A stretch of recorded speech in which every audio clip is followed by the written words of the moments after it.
നമസ്കാരം, മലയാളി വാർത്തയിലേക്ക് സ്വാഗതം. നവീൻ ബാബു കേസിൽ CBI ആയിരിക്കും ദിവ്യയെ ആദ്യം തൂക്കുന്നതെന്ന് കരുതി. എന്നാൽ അതിനും മുന്നേ വിജിലൻസിന്റെ വായിലേക്ക് പെട്രോൾ പമ്പ് ദിവ്യ വീണേക്കും.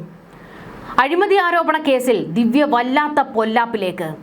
KSU നേതാവായിരുന്ന ഷമ്മാസ് നൽകിയ ദിവ്യയുടെ ബിനാമി ഇടപാട് പരാതി, അതിന്റെ ഫയൽ ഇപ്പോൾ ചെന്നിത്തലയുടെ മേശപ്പുറത്തെത്തിയിരിക്കുകയാണ്. പിണറായി സർക്കാരിന്റെ കാലത്ത് ദിവ്യയ്ക്ക് ക്ലീൻ ചിറ്റ് നൽകിയ കേസായിരുന്നു ഇത് പുനഃപരിശോധിക്കാനാണ് നീക്കം. അഴിമതി നിരോധന നിയമപ്രകാരം കേസെടുക്കാൻ കഴിയുമോ എന്നാണ് പ്രധാനമായും പരിശോധിക്കുക. വിജിലൻസ് മേധാവിയിൽ നിന്ന് ആഭ്യന്തര വകുപ്പ് റിപ്പോർട്ട് തേടിയിരിക്കുകയാണ്. ഇത് ദിവ്യയെ മാത്രം ലക്ഷ്യം വെച്ചല്ല, കണ്ണൂരിലെ ചില ഭൂമാഫിയകളിലേക്ക് ഇരച്ചെത്താനുള്ള നീക്കമാണ്.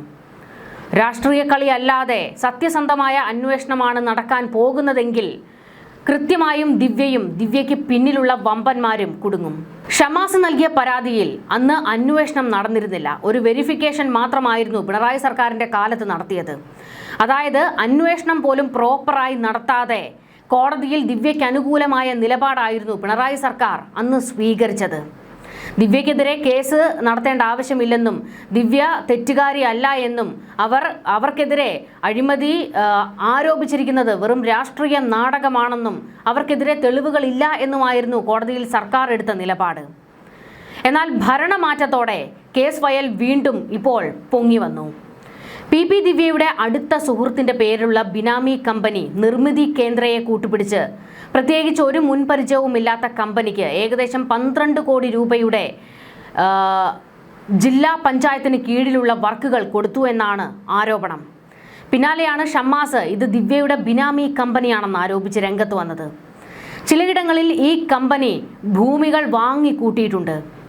ദിവ്യയും CPMലെ ചില ആളുകൾക്കും ഇതിൽ പങ്കുണ്ടെന്നാണ് പ്രധാന ആരോപണം.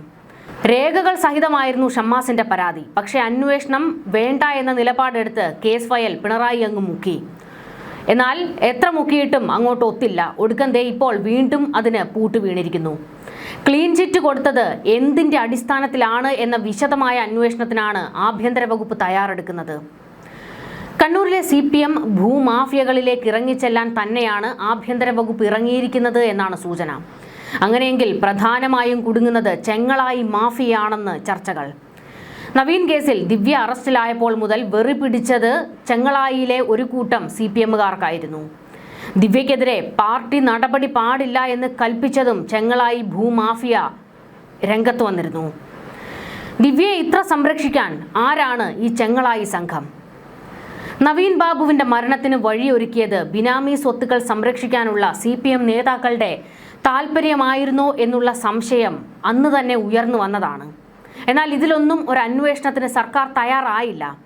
ഒരു SIT സംഘത്തെ രൂപീകരിച്ചുകൊണ്ട് കേസ് അട്ടിമറിക്കാനുള്ള നീക്കമായിരുന്നു തുടക്കം മുതൽ തന്നെ പിണറായി സർക്കാരിന്റെ ഭാഗത്തു നിന്ന് ഉണ്ടായത്. അതായത് വീണയെ രക്ഷിച്ചെടുക്കാനുള്ള നീക്കം. വീണ എവിടെയും സംസാരിക്കരുത്, ഒരു മാധ്യമങ്ങൾക്ക് മുൻപിലും അധികം സംസാരിക്കാൻ നിൽക്കരുത് എന്നൊക്കെയുള്ള കടുത്ത നിർദ്ദേശങ്ങളായിരുന്നു ജയിലിൽ നിന്ന് പുറത്തു വന്നപ്പോൾ ദിവ്യയ്ക്ക് പാർട്ടി കൊടുത്തത്. ഇതിനോടിടയ്ക്ക് ദിവ്യയെ പാർട്ടിയിൽ നിന്ന് തരം താഴ്ത്തുകയും ദിവ്യയെ മാറ്റി നിർത്തുകയും ചെയ്തിരുന്നു. കൃത്യമായി ദിവ്യയുടെ വായടപ്പിക്കാനുള്ള ഒരു ശ്രമം പാർട്ടി നേതൃത്വത്തിൽ നിന്ന് തന്നെയാണ് ഉണ്ടായത്, പ്രത്യേകിച്ച് കണ്ണൂർ നേതൃത്വത്തിൽ നിന്ന്. അതായത് ദിവ്യ വാ തുറന്നാൽ എന്തൊക്കെയോ പുറത്തേക്ക് വരാനുണ്ട്, ആർക്കൊക്കെയോ പണി കിട്ടുന്ന എന്തൊക്കെയോ അവരുടെ നാവിൻ തുമ്പിലുണ്ട് എന്നാണ് വ്യക്തമാകുന്നത്. ചെങ്ങളായി പഞ്ചായത്ത് കേന്ദ്രീകരിച്ചുള്ള ക്വാറി ഭൂമാഫിയ ലോബിക്ക് പിന്നിൽ CPM നേതാക്കൾ ഈ ലോബി പ്രശാന്തനെ മുന്നിൽ നിർത്തി കളിച്ചു എന്ന് പാട്ടക്കരാറിലെ സാക്ഷികളിൽ പോലും ചിലർ വ്യക്തമാക്കിയിരുന്നു. ഗോപിനാഥാണ് ഇവരെയെല്ലാം ഏകോപിപ്പിക്കുന്നത് എന്നാണ് പ്രധാന വാദം.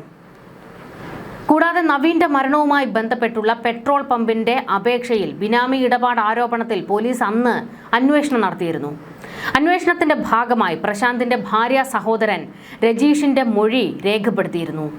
രജീഷാണ് പ്രശാന്തിനെ കൊണ്ട് പെട്രോൾ പമ്പിന് അപേക്ഷ നൽകിച്ചത് എന്നായിരുന്നു ആരോപണം.